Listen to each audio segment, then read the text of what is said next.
প্রচণ্ড আতঙ্ক আর অস্থিরতার আবহে ইরানের প্রতিশোধমূলক হামলা শুরু হতেই ইসরায়েলের প্রধানমন্ত্রী বেনিয়ামিন নেতানিয়াহু ভয়ে দৌড়ে পালালেন নিরাপদ আশ্রয়ে।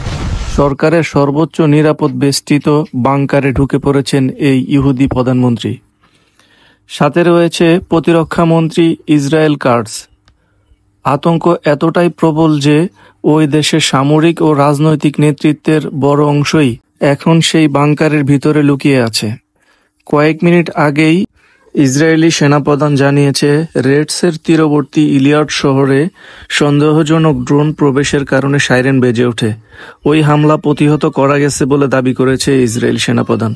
পাশাপাশি দেশের দক্ষিণে নেগেভ অঞ্চলের দিকে ধেয়ে আসা আরও 2টি হামলাও নাকি ঠেকানো গেছে। কিন্তু বাস্তবতা ভিন্ন কিছু বলছে।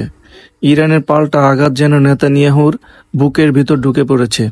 তাই হামলা শুরু হতেই ভয়ে বাংকারের ভিতরে লুকিয়ে আছে। একজন ইসরায়েলি কর্মকর্তা স্বীকার করেছেন, বাংকারের ভিতরে বসেই পরিস্থিতি নিয়ে আলোচনা চালাচ্ছে নেতানিয়াহু ও কাটজ। সাথে রয়েছে আরও শীর্ষ মন্ত্রী ও সামরিক প্রধান।